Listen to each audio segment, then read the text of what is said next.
ইমানদারকে লক্ষ্য করে বললেন, আত্তাকুল্লাহ, ভয় করতে হবে আল্লাহর। জোরে বলেন, ভয় করতে হবে কার? একটু বলেন তো, বর্তমান যে পরিবেশ চলতেছে, এই পরিবেশে আমরা ভয় করতেছি কার? বুঝতে পারতেছেন না? হ্যাঁ, আপনাদের গোবিন্দগঞ্জে মডেল মসজিদ আছে না? নাই? আছে? তা আপনি মডেল মসজিদের সামনে কাতারে জোহরের নামাজ আদায় করবেন, এই নিয়তে আপনি মসজিদে যাচ্ছেন।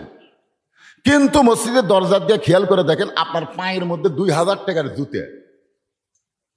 আপনি সত্যি করে বলেন তো, আল্লাহর ভয়ে জুতা দরজা থুয়ে আপনি সামনে কাতারে যাবেন? আপনি সত্যি করে বলেন, বর্তমান যে পরিবেশ চলতেছে, এই পরিবেশে আপনি আল্লাহর ভয়ে জুতা দরজা থুয়ে সামনে কাতারে যাবেন? তাহলে কি করবেন? জুতা হাতত নেবেন। যেই দরজার থেকে আপনি জুতা হাতত নিলেন, ইমান দিয়ে বলেন তো, আপনি কার ভয়ে জুতা হাতত নিলেন? তো চোরের ভয়ে জুতা হাতত দিয়ে আপনি দরজা দিয়ে বলতেছেন, আল্লাহুম্মা আফতাহলি আবওয়াবা রাহমাতিক, পাও দিলেন ডান, দুই কান্দে দুই ফেরেশতা। আল্লাহ কি লিখবো? লিখিস না, লিখিস না। কারণ বামপন্থী আইন মানে আমার ঘরের মধ্যে ডান পাতে ঢুকে আর চোরের ভয়ে জুতা হাতত নেই, এরকে লেখালেখির কোনো দরকার নেই। কোনো লেখালেখি লাগবে না। আগে পরিবেশ পাল্টাতে হবে, তারপরে লেখা শুরু হবে। জোরে কর কথা, ঠিক কিনা? কিরামান কাতিবিনা ইয়ালামুনা মা তাফালুন। আমার দুই কান্দে দুই মুহুরি, লিখিতেছেন ডায়েরি, দলিল দেখে রায় দিবে, টাকা পয়সার নাই কারবার। যদি বর্তমান পরিবেশ পাল্টায় আল্লাহর কোরআনের সমাজ এবং রাষ্ট্র গঠন করা যায়, তাহলে 2000 টাকার জুতা না, সোনার টোপলাও যদি আপনি দরজায় রাখেন, ভুল করে কেউ হাত দিবে না। কারণ প্রত্যেকটা মানুষ তার সীমানা আল্লাহর কোরআন দিয়ে চিনে ফেলবে। সীমানা বোঝেন? আল্লাহর কোরআন আপনাকে চিনাবে। এই পকেটে আপনি 10 বার হাত দেন, এটা আপনার সীমানার মধ্যে আছে, দিচ্ছি বাকি কেউ কিছু বলবে না। কিন্তু এই পকেট বাদ দেখালে, এই পকেটও যদি যান, তখন কিন্তু আর হুজুর হুজুর খাতির নেই। হুজুর সীমানা ওভারটেক করলেন কেন? আপনি আপনার সীমানার মধ্যে থাকেন, 19 সীমানায় ঢুকলেন কেন? নিজের বইয়ের দিকে 1000 বার তাকাও, কোনো পাপ হবে না। মহব্বত নিয়ে তাকাইলে আল্লাহ সওয়াব দেবে। আর শালির দিকে একবার তাকান যাবে না, কারণ শালি আপনার সীমানার বাইরে। সীমানা চেনাই কে? আরো জোরে। অনুনাজ্জিলু মিনাল কুরআনি মা হুয়া শিফাউ ওয়া রাহমাতুল লিল মুমিনিন। একটা স্লোগান দেওয়া লাগবে, পারবেন? আমি যেই বলবো সব সমস্যার সমাধান, আপনার বলবেন দিতে পারে আল কোরআন। সব সমস্যার সমাধান দিতে পারে আল কোরআন। আল কোরআনের আলো সংসদে জালো, আল কোরআনের আলো। কোরআন হাদিস যেখানে, আমরা আছি সেখানে। দুনিয়ার মুসলমান এক হও, এক হও। লিল্লাহি তাকবীর। আপনারা সত্যি করে বলেন তো, এখন ঘড়ির দিকে তাকালে দেখা যাচ্ছে 11টা 20, কিন্তু আপনাদের চেহারার দিকে তাকালে দেখা যাচ্ছে কেবল 8টা বাজতেছে। শুধু কোরআনের পক্ষে স্লোগান দিলি, যদি আমরা এরকম যুবক হয়ে যাই, মর্দে মুজাহিদ হয়ে যাই, এই কোরআনের সমাজ যখন বাংলাদেশে চালু হবে, তখন আমাদের সাইডে কি হবে বুঝতে পারতেছেন না। কে কি বুঝে আর সেটা বোঝে লব উল্টা করে। আমার এলাকার এক মেয়ে জানো কে কি বুঝাছে, কোরআন কোরআন করতেছিস, এই কোরআনের দর যদি খালি যায়, দরজা তালা মারবি রে, বারবার দিবি রে। হ্যাঁ, মেয়ে মানুষ তো বুঝতেছেন, একটু বাইরে যাবার চাই, একটু বাইরে থাকবার চাই না। আল্লাহ বলে চলে গাছের কাছে যাইও না, তখন তাকে হাওয়ার খালি ঝোঁক বেড়ে গেছে, কে ওর মধ্যে কি আছে। আমার মায়েরা যারা পর্দার অন্তরালে শোনেন, আল্লাহ কোরআনের মধ্যে বলেছেন, অকরনা ফি বুয়ুতিকুন্না ওয়ালা তাবাররাজনা তাবাররুজাল জাহিলিয়াতিল উলা। আমি মেয়েদেরকে আয়াত দিয়ে তাফসির করে বোঝানোর চেষ্টা করব। এখন খেয়াল করেন, আল্লাহ বললেন আত্তাকুল্লাহ, ভয় করতে হবে কার? মাঝে মাঝে না, সব সময়। আসরের নামাজ পড়ছে মসজিদে, নামাজ পড়ে জমির ধান দেখবার গেছে, ধান দেখবার যায় দেখে উপর জমির পানি চলমল করতেছে, নিচে ওর জমির পানি নেই। রে উপরে এত পানি, নিচে আমাদের পানি নেই, নামাজ কিন্তু পড়িছে। তখন চারিদিকে তাকাছে, চারিদিকে তাকা দেখে কেউ নাই, হাসতে করে বসে বিসমিল্লাহ করে আল কাটছে। আমাদের বাংলাদেশে বিসমিল্লাহ কয়া ইসলামের আল কাটা মুসলমান আছে না? শালা এক ওয়াক্ত নামাজ পড়ে না, ভাষণ বিসমিল্লাহির রহমানির রহিম, ওই বিসমিল্লাহ কয়ে আল কাটতে পারে। বিসমিল্লাহ কয়ে আল কাটে ওই পানি দিয়ে হাত ধোছে, ধুয়ে আবার দাঁড়ায় চারিদিকে তাকায় বলে আলহামদুলিল্লাহ, কেউ দেখেনি, কেউ দেখেনি। আপনার বলেন তো, নামাজ আছে কিন্তু কি নাই? যদি তাকওয়া থাকতো তাহলে তার ঈমান বলতো কেউ না দেখলো আল্লাহ দেখতেছে। জোরে বলেন, কে দেখতেছে? আর দুই কান্দের ফেরেশতা বসে নাই, আল কাটার শুরু থেকে লেখা শুরু হয়ে গেছে। বিশ্বাস করবেন, আত্তাকুল্লাহর এটা অর্জন করতে গেলে কেউ না দেখলেও আল্লাহ দেখতেছে, আর কেউ না দেখলেও দুই ফেরেশতা, সম্মানিত দুই ফেরেশতা কিন্তু লেখার জন্য আল্লাহ সেট করে দিয়েছে। জোরে কোন কথা ঠিক কিনা? এরপর আল্লাহ বললেন হাক্কা তুকাতিহি, শুধু ভয় করলে হবে না, নিয়ম মতো যথাযথ ভয় করা লাগবে। আমাদের বাংলাদেশেও ভয় আছে, যতদিন ঘুষের চাকরি করছে ততদিন আল্লাহর ভয় নাই। যেই চাকরি রিটার হয়ে গেছে আল্লাহর ভয়ে কাঁদতেছে।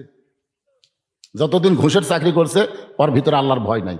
যে চাকরি শেষ তখন আল্লাহর কাছে কাঁদতেছে, বলতেছে আল্লাহ তোমার ভয় তওবা করতেছে, আমি জীবনে আর ঘুষ খাবো না, আল্লাহ জীবনে ঘুষ। ফেরেশতারা আল্লাহ আমরা কি করবো? এই শয়তান যতদিন ঘুষ খাচ্ছে ততদিন তোমার ভয়ে কান্দিনি, এখন চাকরি গেছে এখন আর ঘুষ খাবার চাই না। এরকম ভয় আছে না নাই? জোরে করে আছে না নাই? সারা জীবন নামাজ পড়েনি, বুড়া বয়সে মসজিদে সিয়ারি লেগেছে, যৌবন বয়সে কোনোদিন মসজিদও পাওয়া যায়নি, যে বুড়া হচ্ছে সিয়ার লেগেছে। আপনারা বলেন তো, আপনার যে মসজিদ বানাচ্ছেন এই মসজিদের সওয়াব বেশি পাওয়ার জন্য না কম পাওয়ার জন্য? বাড়ির যদি নামাজ পড়েন 1 গুণ সওয়াব পাবেন, আর মসজিদের যদি পড়েন তাহলে আল্লাহ খুশি হয়ে 27 গুণ সওয়াব দেবে। আপনারা বলেন তো 27 গুণ সওয়াব কখন দিবে? একলা একলা নামাজ পড়লে না জামাতের সাথে? তো জামাতের সাথে নামাজ পড়বার গেলে কাতার কিভাবে করা লাগবে এইটা ইসলামে আছে না নাই? আচ্ছা, কেউ যদি হেঁকা বেঁকা কাতার করে জামাতে নামাজ পড়ে কয় গুণ হবে? কথা কন না একেবারে, কয় গুণ হবে? 27 না হোক 17 হবে, 7 হবে। এই জন্য রাসূল বলেছেন কাতার সোজা করো, পায়ের গোড়ালির সঙ্গে গোড়ালি মিল করে কাতার সোজা করা লাগবে। এখন সামনে কাতারে যদি একটা চেয়ার দেখতে পান তাহলে আপনারা কি করবেন? 27 গুণ সওয়াব নেওয়ার জন্য ওই চেয়ার আস্তে করে দ্বিতীয় কাতার দেওয়া লাগবে। এখন দ্বিতীয় কাতারের লোক কাতার সোজা করবার ঝামেলা করে, ওটা আবার তৃতীয় কাতার দিবি। তৃতীয় কাতারের লোকেরা বলে মারাত্মক, কাতার সোজা করবার যেই এই চেয়ারের ঝামেলা কেন, চতুর্থ কাতার যাবে। যদি 27 গুণ সওয়াব নিবার চান একটা চেয়ারও মসজিদে থাকবে না, সব বারান্দার চলে আসবে। জোরে কোন কথা ঠিক কি না? আর কেউ যদি আপনার যায় দেখেন কাতার সোজার আগেই চেয়ারত বসে আছে, এবার আগে ভাগে যায় চেয়ারত বসে আছে, তখন নিয়ম হলো 4 জন, জোরে কোন কয়জন?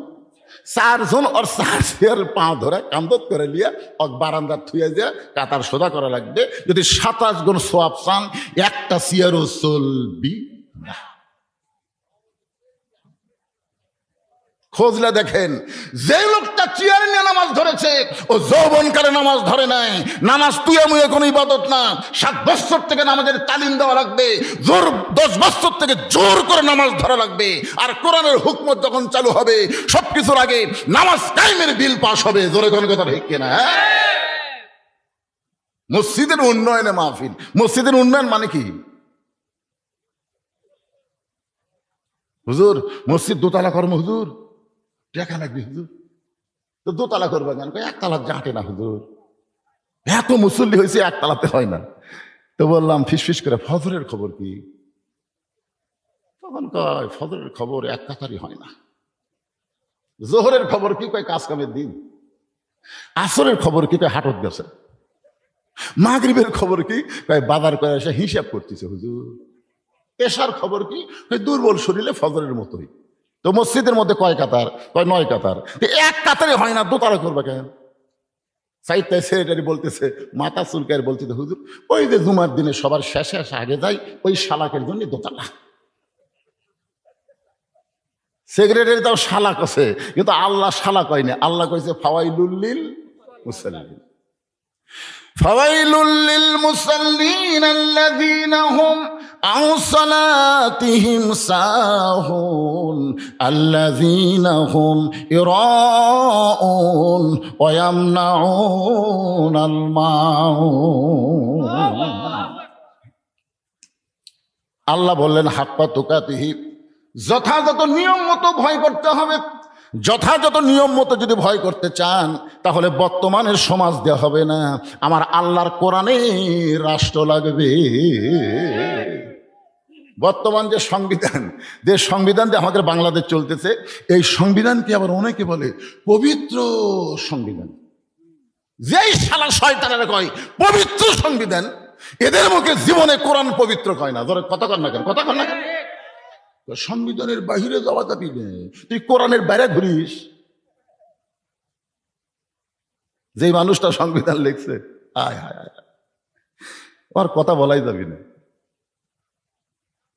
এই কোরআন, এই যে দেখতেছেন, যে কোরআন তাফসির শুনতে আইছেন, এই কোরআন দিয়ে যখন রাষ্ট্র শাসিত হবে, নেতা কেমন হবে, কর্মী কেমন হবে। বাংলাদেশের মতন 96টা দেশের খলিফা, নাম হলো হজরত উমর। ধরে কোন সুবহানাল্লাহ।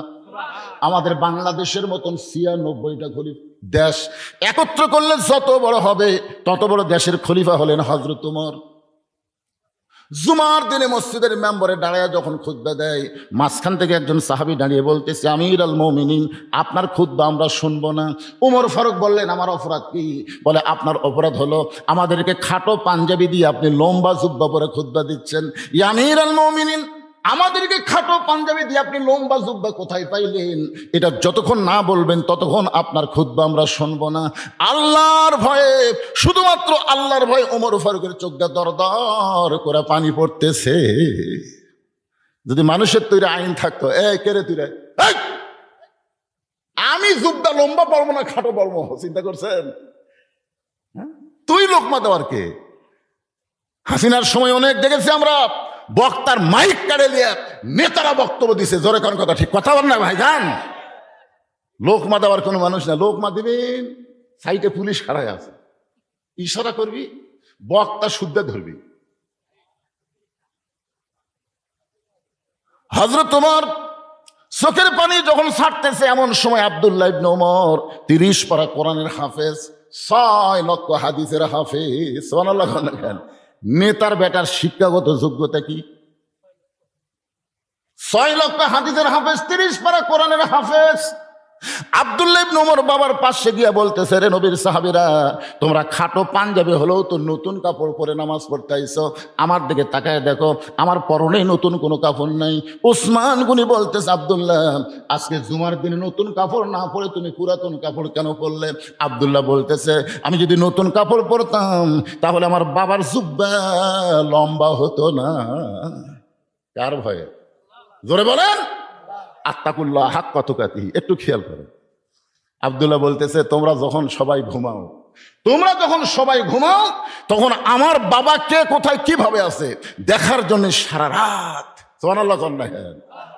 আজকে ভোটের আগে সব আছে, ভোটের আগে গরিবের বন্ধু, সমাজ সেবক, জনদরদি।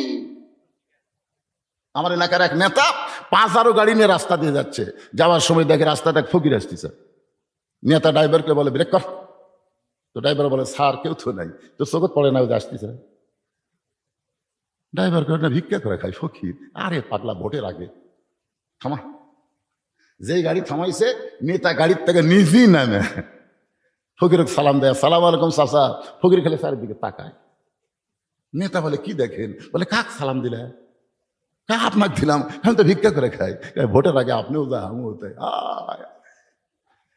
কি চরিত্র রে, কি চরিত্র!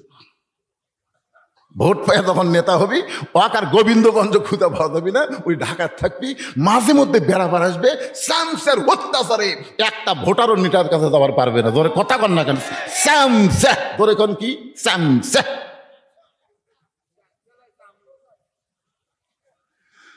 একটু মনোযোগ দিয়ে শুনেন, সবাই যখন ঘুমাই তখন আমার বাবা চুপি চুপি মানুষের কষ্ট দুঃখ দেখে। একদিন হযরত ওমর রাতের বেলা এরকম দুঃখ কষ্ট দেখতে গিয়া দেখতে পাই মরুভূমির মধ্যে তাঁবু টাঙ্গায়া, ওই তাঁবুর মধ্যে দুইটা বাচ্চা খালি মা মা বলে কাঁদতেছে ক্ষুধার জ্বালায়, আর মা বলতেছে গোশত সিদ্ধ হলেই তোমাদের খাবার দিব। মাইকটা এরকম ব্যাসাইজ হয়ে গেল কেন রে? আমার কথা কি আপনার বুঝতে পারতেছেন? এই মাইকটা যেমন প্রথম ছিল তেমন দাও বাবা, বেশি চ্যানচানি করো না, সাউন্ড গুলো ভাসতেছে, একটু সবার কানের দিকে খেয়াল করে দাও। এই পিছনে যারা আছেন আমার কথা কি ঠিক মতো শুনবার পাচ্ছেন? কথা কয় না রে বারে। এ কারা কারা শুনবার পাচ্ছেন দুই হাত তো লাল দেখান তো দেখি। এই যে মাঝখানে যে একটা হাত উঠলো না, এরা বলে পাচ্ছিস না। আচ্ছা হাত নামান তো, কি আপনারা কি শুনবার পালেন না? হাতও তুললেন না, কিছুই কর না রে বা। মাইকালা সাউন্ড আসতে হোক, কিন্তু সাউন্ডটা যেন সব লোক বুঝবার পারে। অত্যন্ত গুরুত্বপূর্ণ বিষয়, আত্তাকুল্লাহ হাক্কা তুকাতিহি। সব দেখা হলো শেষ, আগামীতে দেখবো কোরআনের বাংলাদেশ। জোরে কোন কথা ঠিক না? খুবই গুরুত্বপূর্ণ। এটা কোনো দলের ওয়াজ না, এটা মুসলমানের বাঁচা মরার লড়াই। জোরে কোন কথা ঠিক না? কোন দল কেউ যেন মনে করেন না হুজুর হামাকের বিরুদ্ধে বলতেছে। মনে করলেই আপনি আবু জেহেল, মনেই করা যাবে না। এখন তাঁবুর মধ্যে বাচ্চা দুইটা কাঁদতেছে, বারবার বলতেছে মা ক্ষুধা লাগছে খাবার দাও। মা বলতেছে গোশত সিদ্ধ হলেই তোমাদের খাবার দেব। ওমর ফারুক চিন্তায় পড়ে গেলেন, উটের গোশত হলে 8 ঘন্টা লাগবে, দুম্বার গোশত হলে 8 ঘন্টা লাগবে, উটের গোশত হলে বড় জোর 1 ঘন্টা লাগবে। এত রাত হয়ে যায়, এখনো পর্যন্ত গোশত সিদ্ধ হয় না। এ মায়ের অন্তরে মনে হয় দয়া মায়া নাই। ওমর ফারুক চলে গেলেন তাঁবুর নিকটে। মা মাগো, মেয়েটা বলে পথিক, এই নিশি রাতে তুমি আমাকে মা মা বলে ডাকতেছো, তুমি কে? ওমর ফারুক বলে মা আমি যাই হই না কেন, তোমার দুইটা বাচ্চা ক্ষুধার জ্বালায় কান্দে, এখনো পর্যন্ত তোমার গোশত সিদ্ধ হয় না। মেয়েটা বলে পথিক রে, আমার বাড়ি হলো ইয়ামিন দেশে, আমার বাড়ি হলো ইয়ামিন দেশে। আমি শুনতে পারছি মদিনার খলিফা ওমর অত্যন্ত ভালো মানুষ। আমার 2 এতিম বাচ্চাকে নিয়ে আমি খলিফার ওমরের কাছে বিকেলবেলা যাবার চাইছিলাম, কিন্তু এত মানুষের ভিড়, আমি ওমরের কাছে যাবার পারি নাই। আমি মনে মনে সিদ্ধান্ত নিয়েছি আগামীকাল সকালবেলা আমার 2 এতিম বাচ্চাকে নিয়ে ওমরের দরবারে যাব। এই মনে করে রাতের অন্ধকারে তাঁবু টাঙ্গায়া আমার 2টা বাচ্চাকে বুকের মধ্যে নিয়ে ঘুমাবার চাই, কিন্তু আমার 2টা বাচ্চার এত বেশি খিদা লাগছে, ওরা ক্ষুধার জ্বালায় বারবার যখন খাবার জন্য কান্দে, আমি শুধু ওদেরকে সান্ত্বনা দেওয়ার জন্যে পাতিলে পানি আর পাথর গেলি আগুন জ্বালায় বলতেছি বাবা গোশত সিদ্ধ হলেই তোমাদের খাবার দেব। আমার পাতিলের গোশত তো সিদ্ধ হওয়ার কোনো সময় নাই। সঙ্গে সঙ্গে ওমর ফারুক বলেন মা তুমি একটু ধৈর্য ধরো, তুমি একটু ধৈর্য ধরো, তোমার সন্তানের পেটে খিদা বেশি হওয়ার কারণে এদের চোখে ঘুম ধরতেছে না, তুমি খামাকা পানি আর পাথর গরম না করে তুমি তোমার সন্তানকে সান্ত্বনা দাও। এই কথা বলে হযরত ওমর আল্লাহর ভয়ে, জোরে বলেন কার ভয়ে? আল্লাহর ভয়ে এত জোরে দৌড় মারলেন, দৌড়াইতে দৌড়াইতে বাইতুল মালের দরজায় গিয়ে বলেন আসলাম তাড়াতাড়ি দরজা খুলে দে, আসলাম দরজা খুলে দে। আসলাম যেই মাত্র বাইতুল মালের দরজা খুলে দেয়, ওমর ফারুক বললেন সবচাইতে বড় খাবার বস্তা আমার মাথায় উঠে দে। আসলাম বলে আমিরুল মুমিনিন, আপনি হলেন নেতা, আমি হলাম সামসা। আপনি হলেন নেতা, আমি হলাম চাকর, কোথায় বস্তা নিয়ে যাওয়া লাগবে আপনি হুকুম দেন। ওমর ফারুক আসলাম রে, একজনের পাপের বোঝা আর একজন মাথায় নেবে না, দে আমার মাথায় উঠে দে। এবার আসলাম যখন ওমর ফারুকের মাথায় আটার বস্তা তুলে দেয়, ওমর ফারুক এত জোরে দৌড় মারতেছে, পিছন দিক থেকে আসলাম বলে আমিরুল মুমিনিন বস্তা মাথায় নিয়ে দৌড়াতে গিয়ে আপনি পড়ে যাবেন, আপনার কষ্ট হবে। ওমর ফারুক আল্লাহর ভয়ে কান্দার বলে আসলাম রে, সময় মতো যদি জায়গায় পৌঁছাবার না পারি ওমরকে আল্লাহ জাহান্নামের আগুনে পুড়াবে। আপনারা বলেন তো কার ভয়ে? হাক্কা তুকাতিহি। এক দৌড়ে ওমর ফারুক তাঁবুর নিকটে গিয়ে বললেন মা তোমার সন্তান দুইটা কি জীবিত আছে মা? মেয়েটা বলতেছে এখনো পর্যন্ত জীবিত আছে। তাহলে তুমি রুটি আর হালুয়া তৈরি করো। মেয়েটা রুটি হালুয়া তৈরি করে যখন ওমর ফারুকের হাতে দেয়, ওমর ফারুক দুইটা বাচ্চাকে দুই উরাতের উপরে নিয়ে রুটি আর হালুয়া ছেড়ে যখন মুখের মধ্যে দেয়, দুইটা বাচ্চা ফ্যাল ফ্যাল করে ওমরের মুখের দিকে তাকায়। কে গো তুমি এই নিশিরাতে বাবার দরদ নিয়ে আমাদেরকে আদর করে রুটি হালুয়া খাও, তুমি কে গো? আমাদের বাবা নাই, আমরা হলাম ইতিম। ওমর ফারুক চোখের পানি মুছে বলতেছে, আল্লাহ এই অধমকে তুমি জাহান্নামের আগুন থেকে হেফাজত করো। মেয়েটা বলে, পথিক ভালো মানুষের গল্প শুনেছি, কিন্তু মানুষ এমন ভালো হয় কোনোদিন কল্পনা করি নাই। আজকে আমি বলে দিলাম, ওমরকে যদি আল্লাহ মদিনার খলিফা না বানায়া তোমার যদি মদিনার খলিফা বানাইতো, এই মদিনা যেন আল্লাহর জান্নাত হয়ে যেত। লিল্লাহে তাকবীর।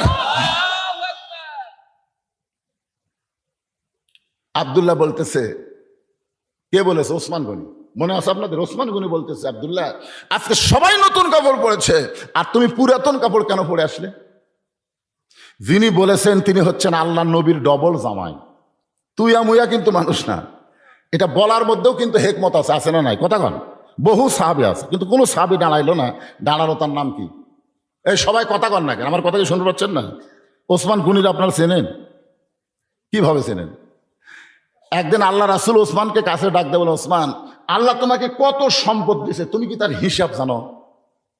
তো ওসমান গনি বলতেছি, ইয়া রাসূলুল্লাহ যেদিন থেকে সম্পদশালীর আল্লাহ যাকাত ফরজ করেছে সেদিন থেকে হিসাব করা লাগবেই। আপনারা বলেন তো, যাকাত যার উপর ফরজ হয়েছে তার হিসাবে দরকার আছে না নাই? শতকরা কয় টাকা?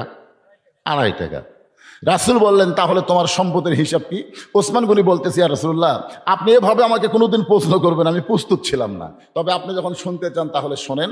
আল্লাহ আমাকে যে সম্পদ দিছে, এই সম্পদ রাখতে গিয়া যে গুদাম আছে, এই গুদামে তালা দিয়া ওই তালার চাবি টানতে একটা উট হিমশিম খায়। কেউ সুবহানাল্লাহ বলো না পারে? আমার কথা কি আপনার বুঝতে পারতেছেন না?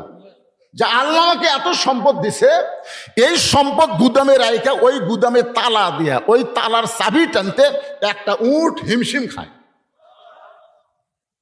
আল্লাহ রাসূল বলে, ওসমান যে আল্লাহ তোমাকে এত সম্পদ দিছে, সে আল্লাহ যদি সম্পদ ফেরত চায়, কারণ সম্পদের মালিককে কথা কয় না। আপনার বিশ্বাস করে বলতেছেন না এমনি? তো যে আল্লাহ এত সম্পদ দিছে, সে আল্লাহ যদি সম্পদ ফেরত চায়, তুমি কি করবা?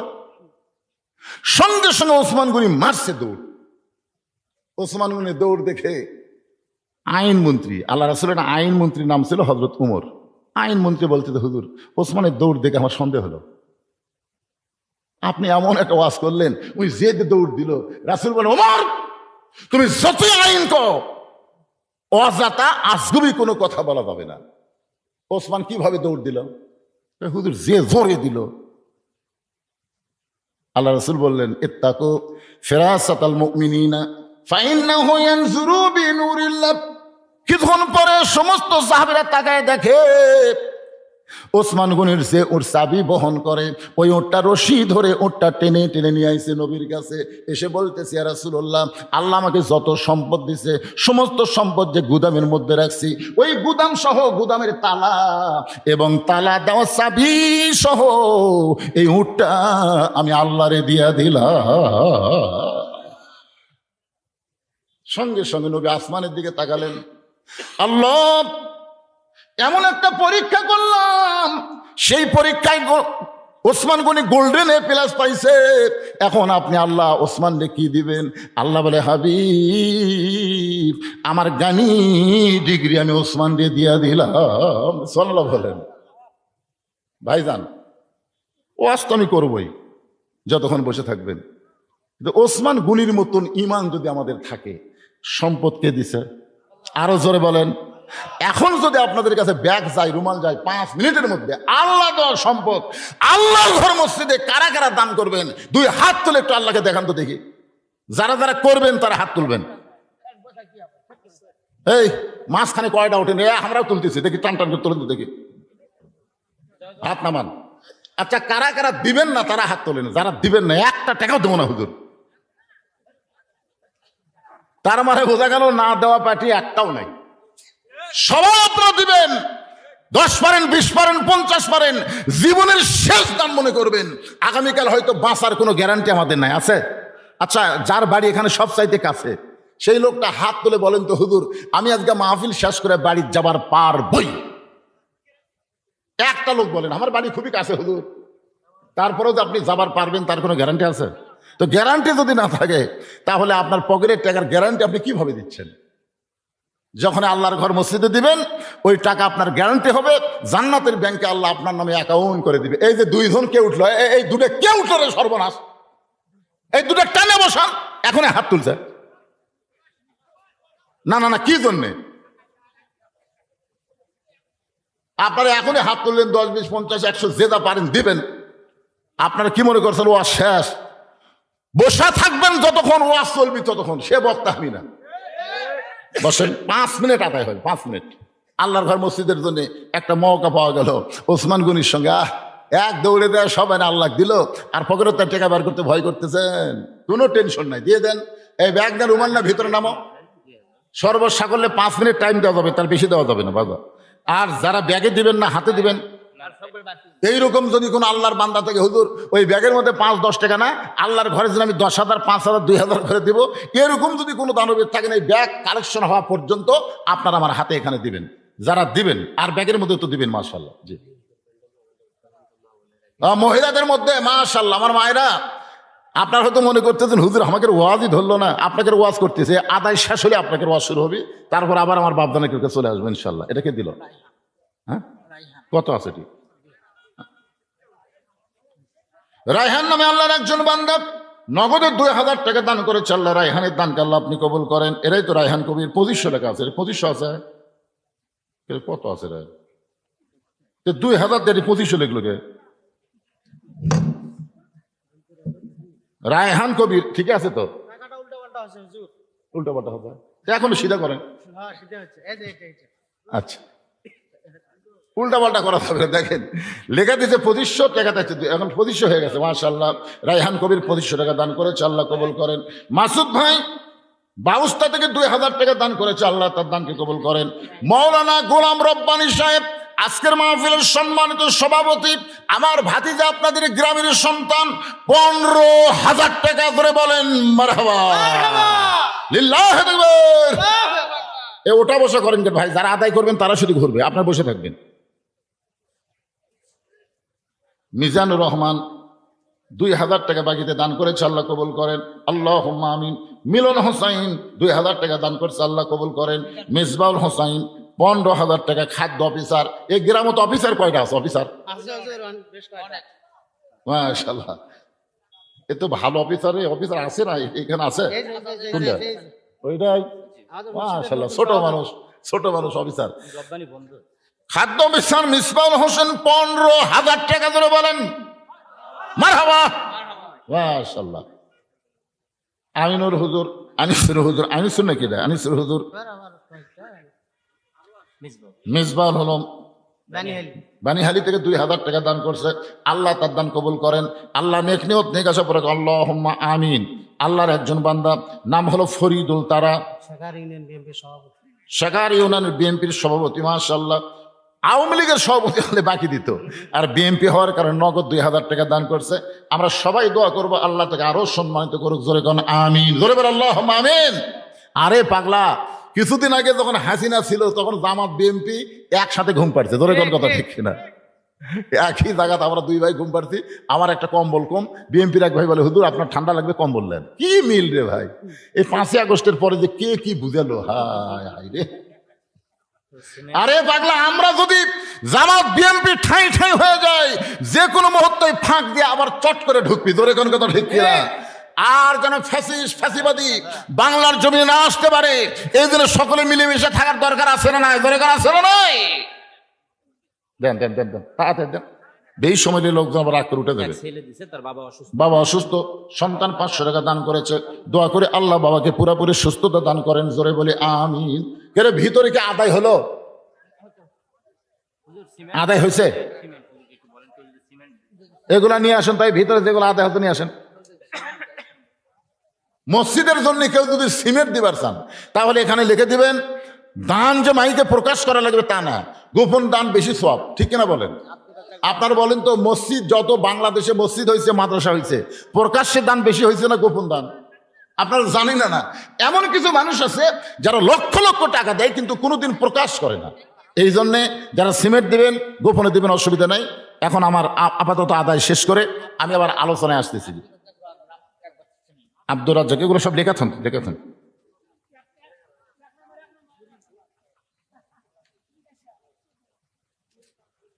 সবাই একটু জিকির করেন, যিনি যেখানে আছেন, যারা গেছে গেছে, অসুবিধা নেই, চলে গেছে, কি হইবে কোন?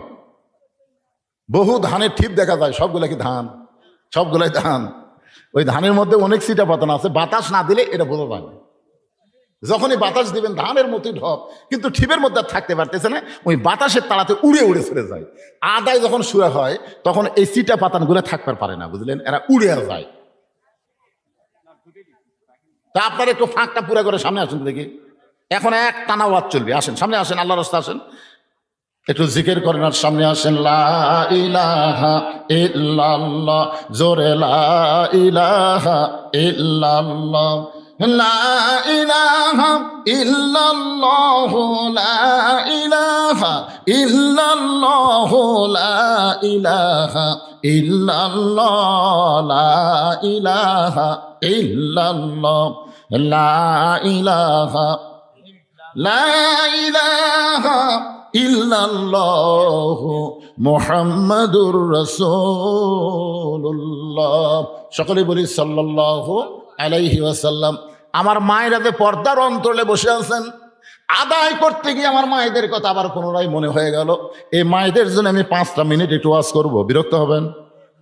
কারণ মা যদি ভালো হয়, ভবিষ্যৎ সন্তান আমরা ভালো পাবো। আল্লাহর একজন মস্ত বড় পয়গম্বর, নাম হলো ইয়াকুব নবী। জোরে কোন নাম কি? ইয়াকুব নবীর নাম আপনারা শুনছেন? ইয়াকুব নবীকে আল্লাহ তাআলা 12টা সন্তান দিয়েছিল। জোরে কোন কয়টা? তার মধ্যে 2টা ভালো, 10টা খারাপ। ইয়াকুব নবী একদিন আল্লাহকে বলতেছে, আল্লাহ আমি নবী হয়ে জন্ম দিলাম, আমার 2টা সন্তান এত ভালো আর এই 10টা এত খারাপ কেন? তা আল্লাহ বলে, ইয়াকুব তোর বউ কয়টা? ইয়াকুব বলতেছে, আল্লাহ বউ তো আমার 2টা। আল্লাহ বললেন, তোর যে বউ ভালো, ওই বউয়ের পেট থেকে যে 2 সন্তান হয়েছে, বনিয়ামিন আর ইউসুফ, এরা 2 জন ভালো। আর তোর যে বউ খারাপ, ওই খারাপ বউয়ের পেট থেকে যে 10টা হয়েছে, এরা খারাপ। এখান থেকে বোঝা গেল বাবা ভালো হলে হবে না, সন্তান ভালো নিবার গেলে মাও ভালো হওয়া লাগবে। ধরে এখন কি ভালো হওয়া লাগবে? কথা কর না কেন? বাবার কাম কি কন্ত?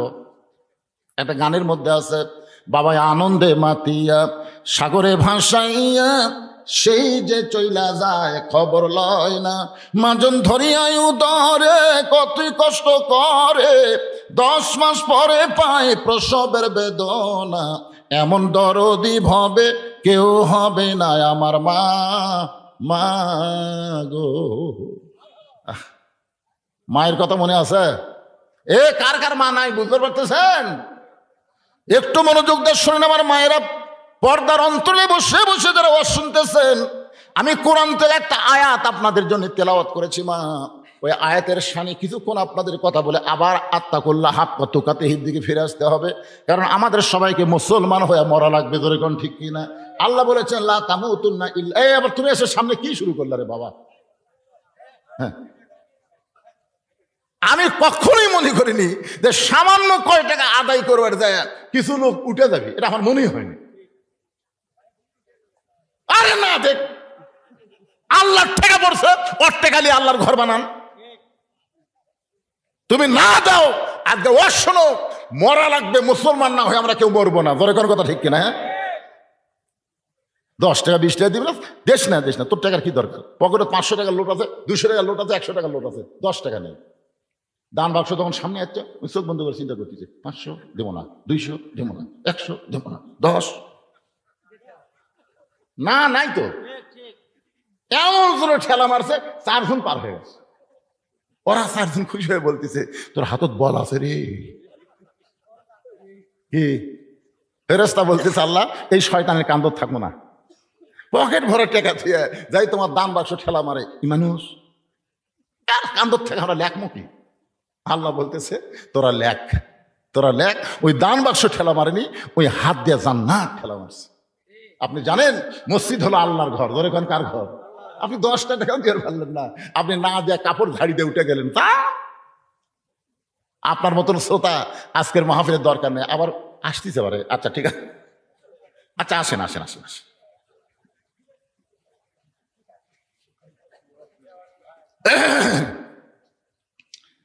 তাহলে একজন মাকে ভালো হওয়ার দরকার আছে না নাই? গভীর রাত্রে আল্লাহ নবী ঘুম থেকে চেতন পাইছে। গভীর রাত্রে চেতন পাওয়ার কারণ হলো খাদিজাতুল কুবরা। আল্লাহ নবীর এই ডান হাতখানা, আমার দিকে তাকান, এই ডান হাতখানা বুকে নিয়ে ফুপায় ফুপায় কাঁদতেছে। রাসূল চমকে গিয়ে বলে, খাদিজা, আমি নবী ঘুমাই, দুনিয়ার সবাই ঘুম পারে, আর আপনি গভীর রাত্রে এমন করে আমার হাত বুকের মধ্যে নিয়ে কাঁদতেছেন, কারণ কি? খাদিজা বলতেছে, হুজুর আমার 64 বছর বয়স চলতেছে, যে কোনো সময় আমার মৃত্যু হবে। আল্লাহ রাসূল বললেন, আমার 49 বছর চলতেছে, আপনার 64, আমার 49, এখন বলেন তো কে আগে মরবি? খাদিজা বলতে, হুজুর তা তো জানেন। তা জানেন না, তাহলে 64 থেকে কাঁদতেছেন তার মানে? খাদিজা বলে, হুজুর আমার চোখের পানি বন্ধ হবে, তাহলে আপনি যদি আমাকে একটা খুশির খবর দেন। আপনার বলেন তো মা খাদিজার খুশির খবর আছে না নাই? অসংখ্য খবর। সঙ্গে সঙ্গে নবী আমার মা খাদিজার কপালে একটা চুমা দিয়ে বললেন, খাদিজা, ওই আল্লাহর শপথ করে বলতেছি, আমার সাহাবীর মধ্যে পুরুষে 10টা জান্নাতের সার্টিফিকেট দেওয়া হয়েছে, পুরুষের মধ্যে 10 জনকে জান্নাতের সার্টিফিকেট দেওয়া হয়েছে। আমার সাহাবীদের মধ্যে 10 জন পুরুষ। জোরে বলেন কয়জন? 1 নম্বর হলো আবু বকর, 2 নম্বর হলো ওমর, 3 নম্বর ওসমান, 4 নম্বর আলী, 5 নম্বর আব্দুর রহমান ইবনে আওফ, 6 নম্বর হলো জুবাইর, 7 নম্বর তালহা, 8 নম্বর সাদ ইবনে আবি ওয়াক্কাস, 9 নম্বর আবু সাইদ, আর 10 নম্বর হলো ওবাদা ইবনুল জাররাহ। এই 10 জনই হলেন আশারে মুবাশশারা। খাদিজা বলে, হুজুর আমি কান্দি আপনার হাত বুকের মধ্যে নিয়ে, আর আপনি মরদ মানুষের কথা কন। আমি বলতেছি আমার কোনো খোঁজ খবরে আছে কিনা? রাসূল বলে, খাদিজা তাহলে শোনো, পুরুষের মধ্যে আল্লাহ যেমন 10 জনকে জান্নাতের সার্টিফিকেট দিয়েছে, নারীদের মধ্যেও আল্লাহ 10 জনকে জান্নাতের সার্টিফিকেট দিয়েছে। খাদিজা বলে, হুজুর এতদিন আমি জানতাম শুধু 10 জন পুরুষকে দেওয়া হয়েছে। রাসূল বলেন, খাদিজা শুনবার চাননি বলে তো বলা হয়নি, আজকে যখন শুনতে চান তাহলে শোনেন। পুরুষের মধ্যে 1 নম্বর হলো আবু বকর, আর নারীদের মধ্যে 1 নম্বর জান্নাতে হলেন খাদিজাতুল কুবরা। সঙ্গে সঙ্গে মা খাদিজা চোখের পানি মুছে মুসকি মুসকি হেসে নবীর হাত নিয়ে বলতেছি, ইয়া রাসূলুল্লাহ, ইয়া রাসূলুল্লাহ, আমি যে 1 নম্বর জান্নাতি এ কথা আগে বলবেন না, কি টেনশন, হঠাৎ যদি মরে যায় তখন খবর কি? রাসূল বললেন 1 নম্বর জান্নাত। খাদিজার মুখের হাসি দেখে আল্লাহ রাসূল মুস্কি হাসি দিয়ে খাদিজার হাঁটুর সঙ্গে হাঁটু লাগায় বললেন, খাদিজা মনে করেন আপনি হলেন আমার বিবি, আমি হলাম আপনার স্বামী, এখন কিন্তু আমি নবী নাই। আসলে ঘরের মধ্যে হুজুর হুজরানি কমই হয়, স্বামী স্ত্রী বেশি হয়। ধরে কর কথা ঠিক ছিল। আমি এখান থেকে ওয়াজ করে বাড়ি যাই, হুজুর খালি 2টা মিনিট যদি টুপি বলতে দেরি হয়, বউ দৌড়ে এসে টুপি খুলে নেয়, কি আর কি মারবেন, ওয়াজ করবে না বা টুপি খুলে না। আল্লাহ রাসূল খাদিজার হাঁটুর সঙ্গে হাঁটু লাগায় বলে, খাদিজা আপনি হলেন বিবি, আমি হলাম স্বামী, এই মুহূর্তে আপনাকে একটা প্রশ্ন করব। খাদিজা বলে, হুজুর কি প্রশ্ন? রাসূল বলেন, খাদিজা পুরুষের মধ্যে 1 নম্বর হলো আবু বকর, 2 নম্বর হলো হযরত ওমর, নারীদের মধ্যে 1 নম্বর হলো খাদিজা, 2 নম্বর কে হলে ভালো হয়? খাদিজা বলতে, হুজুর আপনি জানেন না? আমি তো জানি, তারপরে আপনার কাছে জানতে চাই, পুরুষের মধ্যে 2 নম্বর জান্নাতে হলেন ওমর, নারীদের মধ্যে 2 নম্বর কে হলে ভালো হয়? খাদিজা বলতেছে, ইয়া রাসূলুল্লাহ, তাহলে আমার কলিজার টুকরা ফাতেমাকে আল্লাহ যেন 2 নম্বরে রাখে।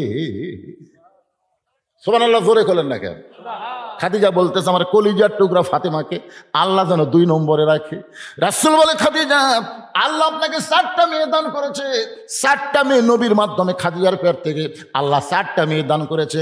একটা মেয়ের নাম হলো জয়নাব, একটা মেয়ের নাম হলো রোকেয়া, একটা মেয়ের নাম হলো কুলসুমা, আর সবচাইতে ছোটটার নাম হলো খাতুনে জান্নাত ফাতেমাতুজ জোহরা। রাসূল বলেন, খাদিজা আরো 3টা মেয়ে আপনার আছে, তাদের নাম না বলে আপনি 2 নম্বরে ফাতেমার নাম কেন বলতেছেন? খাদিজা বলে, হুজুর আপনি হলেন বাবা, আপনি হলেন বাবা, আমি হলাম মা। কোন সন্তান কেমন এটা বাবা বলতে পারে না, এটা জানি তার মা। সুবহানাল্লাহ না কেন? আচ্ছা, যে সন্তানগুলা কোরআনের মাহফিল বাদ দিয়ে এত রাত্রে মেলাদ ঘুরতেছে, এই সন্তানগুলা কেন মেলাদ ঘুরতেছে কোন তো?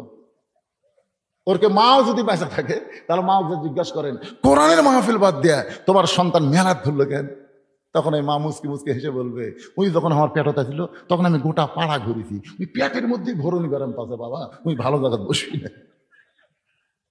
এক ছেলে আমার কয়, হুজুর 11 মাস আমার খিদা কম, রোজার মাসে খালি খিদা লাগে, এত খিদা লাগে হুজুর দেখলেই খাওয়ার মন চায়, কারণ কি? আমি তোর মা বাচ্চা আছে, আছে তো মায়ের কাছে যা। ওই মা বলছে, মা রমজান মাসে আমার খিদা বেশি লাগে কেন? 11 মাসে এত লাগে না। মা বলতেছে, তোর দাদি এই সর্বনাশ করছে, তোর দাদি। রমজান মাসে তুই যখন আমার পেটে ছিলি তখন তোর দাদি আমার সামনে বলতেছে, বৌমা এই বছর রোজা রাখা যাবে না, রোজা থাকলে পেটের সন্তান শুকা যাবে। আমি তো আমার শাশুড়ির কথা রাখতে গিয়ে আমি রোজা রাখিনি, আর রোজা না থাকার কারণে পেটের মধ্যে তুই খাসু, আমিও খাসি, তুইও খাসু। এই জন্য একটা নেপোলিয়ান, একটা খ্রিস্টান বলেছে, ভালো একটা সন্তান যদি চাও তাহলে ভালো একটা মায়ের দরকার। রাসূল বললেন, খাদিজা ফাতেমার ব্যাপারে আপনি কি বলবেন? খাদিজা বলতেছে, ইয়া রাসূলুল্লাহ, আপনি তো জানেন না, জয়নাব যখন আমার পেটের মধ্যে ছিল, জয়নাব দুনিয়াতে আসার সময় আমি প্রসব ব্যথা পাইছি। রোকেয়া যখন আমার পেটের মধ্যে ছিল, দুনিয়াতে আসার সময় আমি প্রসব ব্যথা পাইছি। কুলসুমা যখন আমার পেটের মধ্যে ছিল, দুনিয়াতে আসার সময় আমি খাদিজা প্রসব ব্যথা পাইছি। কিন্তু ফাতেমা যখন আমার পেটের মধ্যে ছিল, আমার পেটের কোনো ওজন আমি বুঝতে পারি নাই। যেই দিন ফাতেমা ভূমিষ্ঠ হলো, ওই আল্লাহর শপথ করে বলতেছে, আমার প্রসবের কোনো ব্যথা না। আমি তাকায় দেখি ফাতেমা তার 2টা হাত দিয়া ইজ্জত ঢেকে দুনিয়াতে আইছে। আমি খাদিজাও পর্যন্ত তার ইজ্জত দেখতে পাই নাই। এর চাইতে জোরে সুবহানাল্লাহ বলা যাবে না? হুজুর সেই দিন থেকে বিশ্বাস করি ফাতেমা সাধারণ কোনো মেয়ে না, ফাতেমা সাধারণ কোনো মেয়ে না। রাসূল চোখের পানি বের করে বললেন, খাদিজা আপনি অসাধারণ একটা মেয়ের কথা বলতেছেন, তাকে আপনি 2 নম্বরের নাম বলতেছেন, কিন্তু আপনি শুনে নেন, আপনার ফাতেমা তো জান্নাতি না, আপনার ফাতেমা তো জান্নাতি না। খাদিজা বলে, রাসূলুল্লাহ ফাতেমা যদি জান্নাতি না হয় তাহলে ফাতেমার খবর কি? রাসূল বললেন, জান্নাতি নারীদের নেত্রী। আপনারা তো সুবহানাল্লাহ বলেন, খাদিজা সুবহানাল্লাহ কবি কি করলেন হুজুর? আমি হলাম 1 নম্বর জান্নাতি, আর আমার পেটের মেয়ে জান্নাতি নারীদের নেত্রী। সর্বপ্রথম আমি আপনার হাত ধরে ইসলাম গ্রহণ করছি, সর্বপ্রথম। আমার যত সম্পদ আল্লাহ দিছিল আমি সব আল্লাহ ফেরত দিছি, আর তাও আমাকে বাদ দিয়ে ফাতেমাকে আল্লাহ জান্নাতি নারীদের নেত্রী দিল। রাসূল বললেন, অসুবিধা কি? মার মেয়ে তো। খাদিজা বললেন, হুজুর পুরুষ মানুষের মধ্যে কোনো সমস্যা নেই, কিন্তু মেয়ে মানুষের মধ্যে আছে। কারণ কোনো মেয়ে মানুষ তলে থাকবি না, সবসময় খালি উপরে থাকার চেষ্টা করি। কথা কন না কেন? আপনার বলেন যে একেবারে বেটার বউ আর শাশুড়ি, কে উপরে থাকবে? চিন্তা পড়ে গেছে, কিন্তু তাকে বলতেছে শাশুড়ি তো থাকার কথা, শাশুড়ি থাকার দিন আছে। আমি বলতেছি শোনেন, এই যে আমার মোবাইল করে বলতেছি, এখন যাবো না, একে ডাকতেছি, ভিতর ডাক দাও। আমি আমার বড় মেয়ে মাছের তরকারি পাক করে আমাকে খাবার দিতে, বুঝলেন? মেয়েরা কিন্তু খাবার দিয়ে কান ফেরা থাকে, দেখি বাপ কিছু কয় কিনা। আমি মেয়েকে খুশি করার জন্য বললাম, মা পৃথিবীর বহু জায়গায় মাছের তরকারিতে ভাত খাই, তোর হাতে মনে মধু আছে মা। এই কথা যেই কইছি আর এক টুকরা ছিল, ওটাও দিছে। মেয়েটা বলতেছে, আব্বু খাও। আমি দেখলাম আমার মেয়ে তো সেই খুশি, অ্যাঙ্গেল করে তাকার দিকে ওর মাও খালি গাল ফুলে বসে আছে। আমি বললাম, কে গো তোমার কি হচ্ছে? মেয়ের বাড়ি পার হয়ে যান, আপনার মেয়ে পারে, আমি তাই পারি। ও রে বাবা রে, মেয়ের প্রশংসা করলে মা বেদার হয়। এই জাতের নাম হলো নারী জাত। জোরে কোনো কথা ঠিক কিনা? এরা কোনো সময় নিচে থাকবি না। খাদিজা বললেন, হুজুর পাল্টে দেন, আপনার আমি ছাড়া কেউ জানি না, এখন থেকে ফাতেমা হবে 1 নম্বর জান্নাতি, আর আমি খাদিজা হব জান্নাতি নারীদের নেত্রী। রাসূল বলে, খাদিজা আমি হলাম ঘোষণাকারী, দেওয়ার মালিক হলো আল্লাহ। আমি হলাম ঘোষণাকারী। মা ইয়ানতিকু আনিল হাওয়া ইন হুয়া ইল্লা ওয়াহয়ুন ইউহা। খাদিজা বলে, রাসূলুল্লাহ তাহলে কোন আমলের কারণে আমাকে বাদ দিয়ে আমার পেটের মেয়ে ফাতেমাকে আল্লাহ জান্নাতি নারীদের নেত্রী বানালো? সে আমলের কথা যতক্ষণ আপনি না বলবেন আমি খাদিজা আপনার হাত ছাড়ব। এমন ভাবে হাত ধরছে যে কোন আমলের কারণে? আমার বাদ দিয়ে আমার পেটের মেয়ে ফাতেমাকে আল্লাহ খাতুনে জান্নাত ডিগ্রি দিল, এটা যতক্ষণ না বলবেন আমি আপনার হাত ছাড়বো না। সঙ্গে সঙ্গে আল্লাহ রাসূল বলেন, খাদিজা জানবার যদি চান তখন আমার দুইটা প্রশ্নের উত্তর দেওয়া লাগবে। এক নম্বর প্রশ্ন হলো, আপনি বলেন তো কত বছর বয়স ঈমান গ্রহণ করছেন? খাদিজা বলতে যে হুজুর ঈমান যখন গ্রহণ করেছি তখন আমার বয়স হলো 55 বছর। আল্লাহ রাসূল বলে, খাদিজা ঈমান গ্রহণ করার আগে আপনি কি ছিলেন? খাদিজা বলতে ঈমান গ্রহণ করার আগে আমি কাফের ছিলাম। আল্লাহ নবী বলেন, খাদিজা তাহলে আপনার হায়াতের জীবনের 55 বছর আপনি কুফুরে হালে কাটাইছেন। এখন বলেন তো আপনার পেটের মেয়ে ফাতেমা কত বছর বয়সে ঈমান গ্রহণ করেছে? খাদিজা বলতেছে, জান্নাতি জান্নাতি, আমার ফাতেমা জান্নাতি হয়ে জন্মগ্রহণ করেছে। আল্লাহ নবী বললেন, খাদিজা তাহলে 1 নম্বরে আপনি ঠকে গেলেন, 1 নম্বর প্রশ্ন আপনি ঠকে গেলেন। আমার 2 নম্বর প্রশ্ন হলো, আমার মুখে আপনার মুখের সাইজ কেমন, আপনার দাঁতের সাইজ কেমন, আপনার গায়ের রং কেমন, এটা দুনিয়ার কত পুরুষ বলতে পারে? আপনি কি তার হিসাব দিবার পারবেন? খাদিজা বলে, রাসূলুল্লাহ 40 বছর বয়সে যখন আপনাকে স্বামী বলে স্বীকার করলাম, ওই সময় মক্কার সবচেয়ে ধনবতী রমণী আমি ছিলাম। এই ধনবতী রমণী হওয়ার পিছনে কারণ হলো আমার অনেকগুলো ব্যবসা ছিল। এই ব্যবসা চালাইতে গিয়া হাজার হাজার পুরুষের সঙ্গে আমার লেনদেন করতে হয়েছে। আমার নাকের সাইজ কেমন, আমার মুখের সাইজ কেমন, আমার দাঁতের সাইজ কেমন, এটা দুনিয়ার বহু পুরুষ বলবার পারবে। রাসূল বলে, খাদিজা তাহলে দুনিয়ার বহু পুরুষ আপনার নাকের সাইজ, মুখের সাইজ, দাঁতের সাইজ বলতে পারে। এখন বলেন তো আপনার পেটের মেয়ে ফাতেমার নাকের সাইজ কেমন, মুখের সাইজ কেমন, দাঁতের সাইজ কেমন, এটা দুনিয়ার কত পুরুষ বলতে পারে? খাদিজা বলতেছে, রাসূলুল্লাহ পর্দানিশী আমার ফাতেমা জন্মের সময় পর্দা নিয়ে জন্মগ্রহণ করেছে। আল্লাহ নবী বলেন, খাদিজা আপনি শুধু মা হওয়ার কারণে জন্মের সময় ফাতেমা পর্দার মধ্যে জন্মগ্রহণ করেছে এইটুকুই আপনি বলতে পারতেছেন, কিন্তু শুনে নেন আমি বাবা নবী হিসাবে বলতেছি, ফাতেমা পর্দার মধ্যে বড় হবে। ফাতেমা শুধু পর্দার মধ্যে বড় হবে না, এই ফাতেমা পর্দার ভিতর দুনিয়া থেকে বিদায় নেবে। দুনিয়ার সমস্ত মানুষ যখন ঘুমিয়ে গেছে, এই গভীর রাত্রে ফাতেমা হযরত আলীর বুকে মাথা দিয়ে ফোঁপায় ফোঁপায় কাঁদতেছে। আলী বলে, বিবি রে এই আরামের ঘুম বাদ দিয়ে কেন কাঁদতেছো?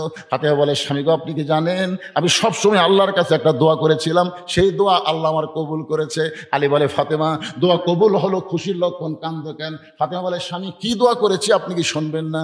আলী বলে, কি দোয়া করেছো? বলে, আল্লাহ যেন আমাকে পর্দার মধ্যে মৃত্যু দেয়। আলী মুস্কি মুস্কি হাসের বলে, পাগলি রে, যে সারা জীবন পর্দার মধ্যে থাকলো তার মৃত্যু তো পর্দার মধ্যেই হবে। আর বাংলাদেশের মেয়েরা পর্দা না মানলেও মরার পরে পর্দা হয়। আমি বাংলাদেশের কথা বলতেছি, আপনাকে গোবিন্দগঞ্জের খবর কি?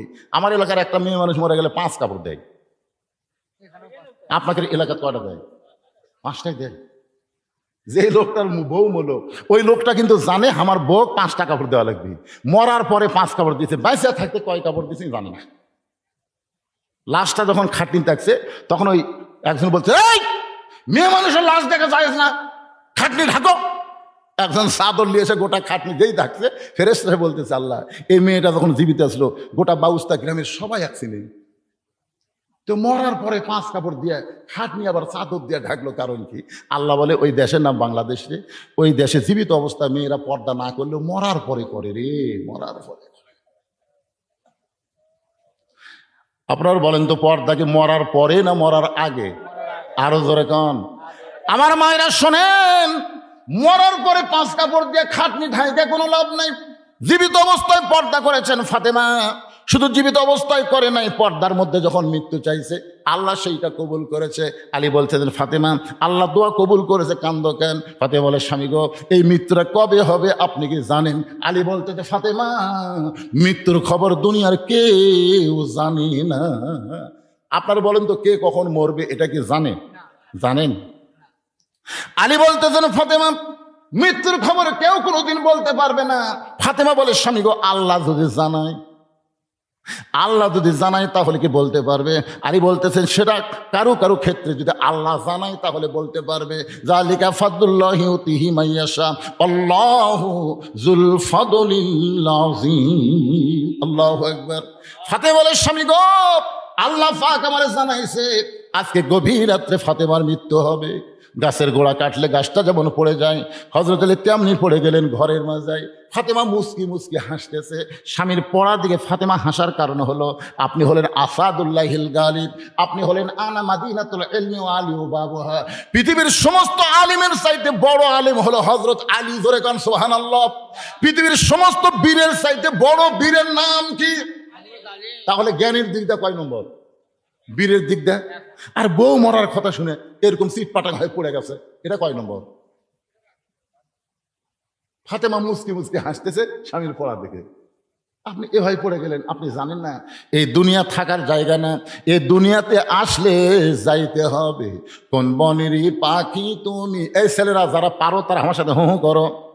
কোন বনেরই পাখি তুমি, আইলারে কোন বনে, আবার কোন বনেতে যাইতে হবে, পড়ছে নাকি মনে? মনে পড়তেছে? আমার হীরামন পাখি, আমার প্রাণ পাখি, তোরে কোথায় রাখি পাখি রে, সবই মিশে আর ফাঁকি। বলো বাবা, মিশে মায়ায় বন্দি থাইকা, মিশে মায়ায় বন্দি থাইকা করলাম কত খেলা, পশ্চিমে তাকায় দেখো ডুইবা গেছে বেলা, পাখি রে সবই মিশে আর ফাঁকি। এক পলকের নাই ভরসা, এক পলক, ধরে বলেন কয় পলক? এভাবে তাকায়, এই দিকে তাকাবার পারবেন না, তারও ভরসা নাই। এক পলকের নাই ভরসা, মিশে সকল আশা, কখন বুঝি দারুণ ঝড়ে ভাঙবে তোমার বাসা, পাখি রে সবই মিশে আর ফাঁকি। আমার হীরামন পাখি, আমার প্রাণ পাখি, তোরে কোথায় রাখি পাখি রে, সবই মিশে আর ফাঁকি। ওগো স্বামী, আপনি কি জানেন এই দুনিয়া থেকে বিদায় নেওয়ার পর আমার 3টা চাওয়া আপনাকে পুরা করা লাগবে? হযরত আলী কান্দের বলে, ফাতেমা দুনিয়ার জীবনে গরিব ছিলাম বলে তোমার কিছুই পুরা করতে পারলাম না। এমন একটা গরিবের সঙ্গে তোমার বাবা বিয়ে দিস। দুনিয়ার বহু ধনী ধনী যুবক তোমাকে বিয়ে করতে চাইছিল, কিন্তু আল্লাহর নবী আমার সঙ্গে তোমার বিয়ে দেওয়ার পর দুনিয়ার জীবনে তোমার কোনো চাহিদা পুরা করতে পারি নাই। মরার পরে তুমি কি চাইবা ফাতেমা? ফাতেমা বলে, 1 নম্বর চা হলো রাতের অন্ধকারে মৃত্যুবরণ করব, রাতের অন্ধকারেই আমাকে দাফন করা লাগবে, দিনের আলোতে আমার পর্দার খেলাপ করবেন না। আমার 2 নম্বর চা হলো আমার কোনো জানাজার ব্যবস্থা করবেন না। আমার 3 নম্বর চাহিদা হলো আমার লাশটা খাটনিতে তুলবেন না। আমি ফাতেমা হিসাব করে দেখলাম বর্তমানে আমার খাটনি কান্দে নেওয়ার 4 জন মানুষ দুনিয়াতে নাই। আমার বাবা যদি দুনিয়াতে জীবিত থাকতো, মরা মেয়ের লাশের খাটনি বাবা কান্দে নিবার পারতো। আমার হাসান হোসেন যদি বড় হইতো, মায়ের লাশের খাটনি কান্দে নিবার পারতো। কিন্তু এত ছোট হাসান হোসেন 6 মাস আগে আমার বাবা দুনিয়া থেকে বিদায় নিয়েছে। আপনি শুধু আমার দেহখানা কান্দে করে নিয়ে ওই জান্নাতুল বাকির পূর্ব কোণায় সবুজ রঙের বাতি জ্বলবে, ওই বাতি বরাবর আমাকে দাফন করে দিবে। গভীর রাত্রে হযরত আলী ফাতেমার দেহখানা কান্দে করে নিয়ে ওই জান্নাতুল বাকির পূর্ব কোণায় সবুজ রঙের যেখানে বাতি জ্বলতেছিল, আবু যার গিফারি কবর খুঁড়তে খুঁড়তে যখন পালায়ে গেছে, ওই জায়গায় হযরত আলী ফাতেমাকে দাফন করার পরে আল্লাহর কাছে বলতেছে, মাবুদ আমার পর্দা নিশিকে পর্দার মধ্যে রাইখে গেলাম, তুমি তার পর্দাকে কবুল করে নাও। এই কথা বলার সঙ্গে সঙ্গে সামনে কয়েকটা পুরাতন কবর দেখতে পাই। এই মাত্র ফাতেমার কবর দিল, সেই নতুন কবর নেই।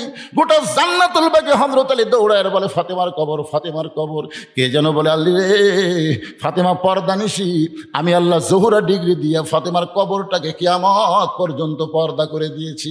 আমার মায়েরা যারা পর্দার অন্তর আছেন শোনেন, ওই ফাতেমার সঙ্গে যদি জান্নাতে থাকতে চান, ফাতেমা হবে জান্নাতি নারীদের নেত্রী। ফাতেমার সিগনেচার ছাড়া কিন্তু জান্নাতে যাওয়ার পারবেন না। আর বেপর্দা নারীকে ফাতেমার সিগনেচার দেবে না।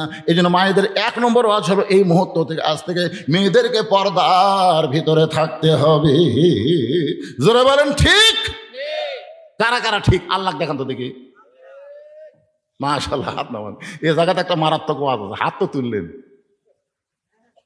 আর দায়ুসু লা ইয়াদখুলুল জান্নাহ, দায়ুস কখনো জান্নাতে যাবে না। সাহাবীরা বললেন, দায়ুস কোন নারী? রাসূল বলেন, নারী না, ওই সকল পুরুষ যাদের অধীনে নারীরা পর্দা করে না। এখন আপনার বলেন তো, আমি বগুড়া থেকে আসে গোবিন্দগঞ্জে আপনার বউ পর্দা করাবার পারবো? বহু লোক বলে হুজুর যা করেন করেন, পর্দার কিন্তু ওয়াজ করবো। তা আমার পর্দার ওয়াজ দিয়ে আপনার বইয়ের পর্দা হবে? এই জন্যে আপনাকেই পর্দার ওয়াজ করা লাগবে। লাঠি লিয়া ধরে, কারণ কি লিয়া? যখন সোজা আঙ্গুলে ঘি উঠবি না তখন কি হাঙ্কি পাঙ্কি?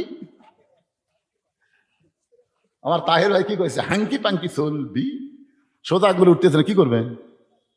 এ কথা বল না কেন? নিজের বিবিকে পর্দার মধ্যে রাখবেন। যে মেয়েকে কোনো বিয়ে দেন নাই, মেয়েকে পর্দা শিক্ষা দিবেন, পর্দার মধ্যে রাখবেন।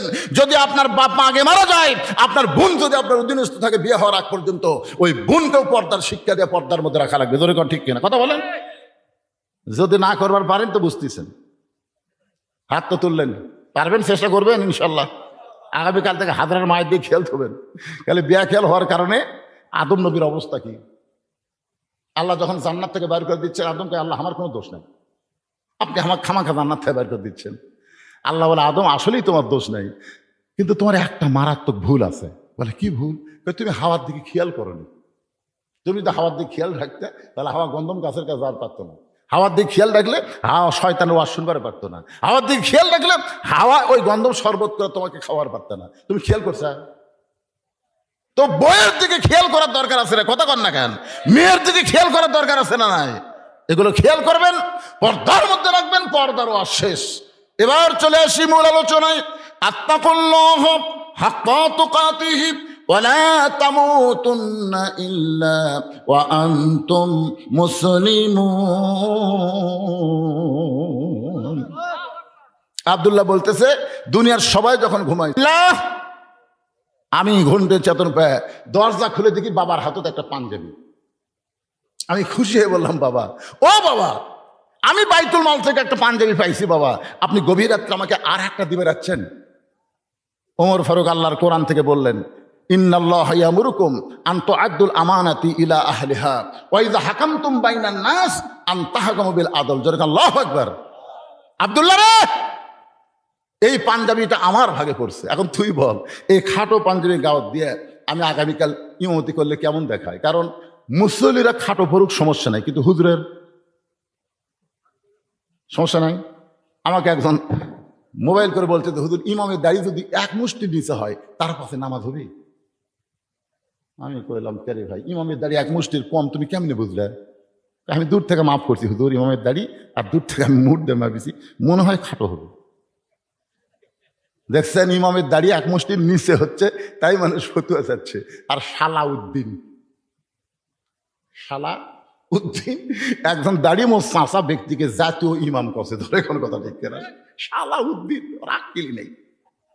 আরে পাগলা, জাতীয় নেতা খাওয়া যাবে, কিন্তু জাতীয় ইমাম যাকে তাকে বলা যাবে না, কারণ ইমামের দাড়ি মানুষ মুড় দিয়ে মারতেছে। কথা কর না কেন ভাই, কথা কর না কেন আপনারা?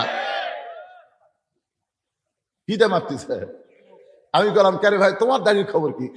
আমার নাই। তোমার নাই, তুমি হুজুরে মারতেছ, হুজুরের থাকা রাখবি না।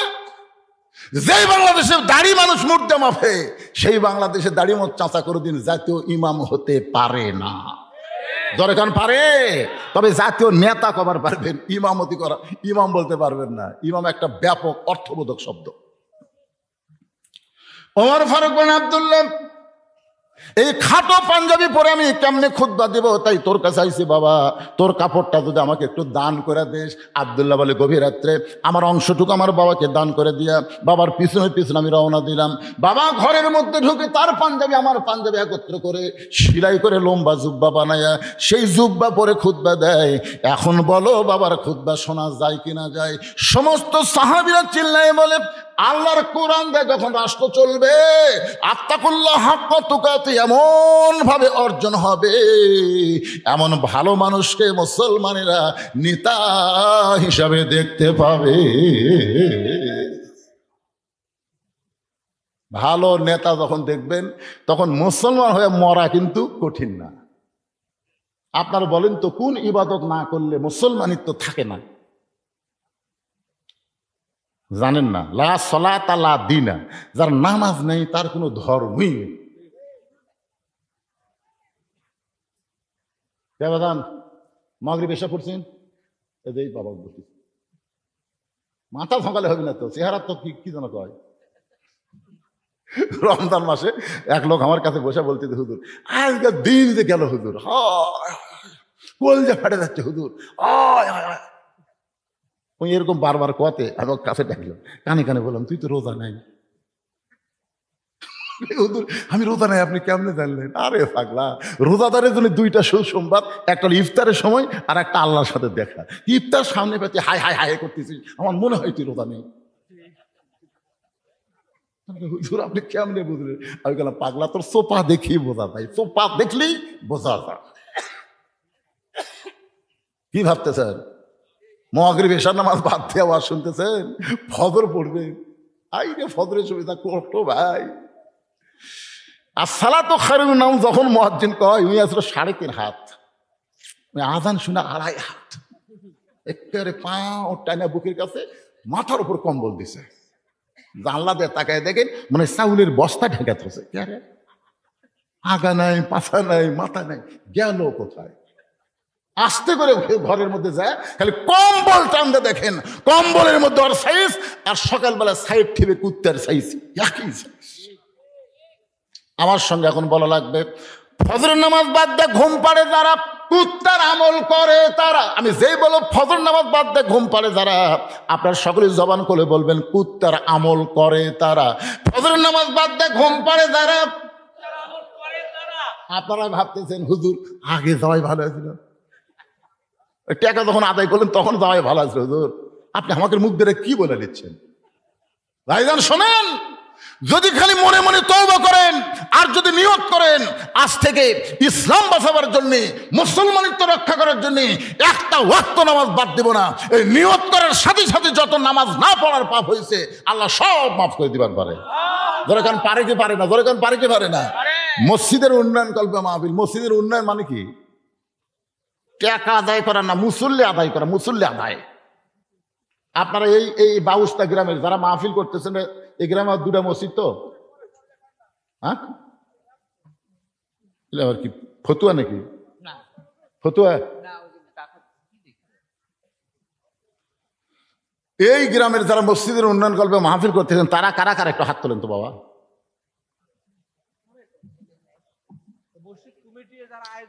এই আয়োজক যারা আজকের মাহফিল করতেছেন, গোলাম রব্বানি আমার ভাস্তার এই মসজিদের মাহফিলের কারা কারা বাজানরা একটা হাত তোলেন তো বাবা।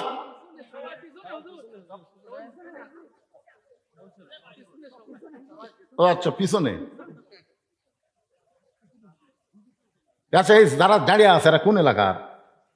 ময়না ফাঁকিরা তোমরা বসলেন না? না না বসুক, না বসুক। এখন ঘড়ির দিকে তাকিয়ে দেখেন 12:30 বাজবে, এখন আর বসার কি দরকার? এরা এতগুলো স্বেচ্ছাসেবক, মাশাআল্লাহ। আচ্ছা তোমরা কোন গ্রামের বাদান? হাত তোলো না কেন? বাউস্তা গ্রামের হাত তোলো দেখে। তাহলে এর মধ্যে মাত্র 5 জন। আর বাইরে থেকে যারা আছেন তারা কারা কারা একটু হাত তোলেন তো দেখে। লিল্লাহু আকবার। আমার গোলাম রব্বানি ভাস্তা বলল, চাচা আজকে আমাদের এলাকায় কয়েকটা মাহফিল হচ্ছে, আমি বড় লজ্জিত, আপনি যাচ্ছেন ঠিকই কিন্তু জনগণ পাবেন না। আসলেই তাই, গ্রামের মানুষই নাই, বাইরে থাকা যদি আমার আজকে আপনারা না আসতেন আমার যে কি হতো ভাই। সব লোক বাইরে থাকাচ্ছে রে।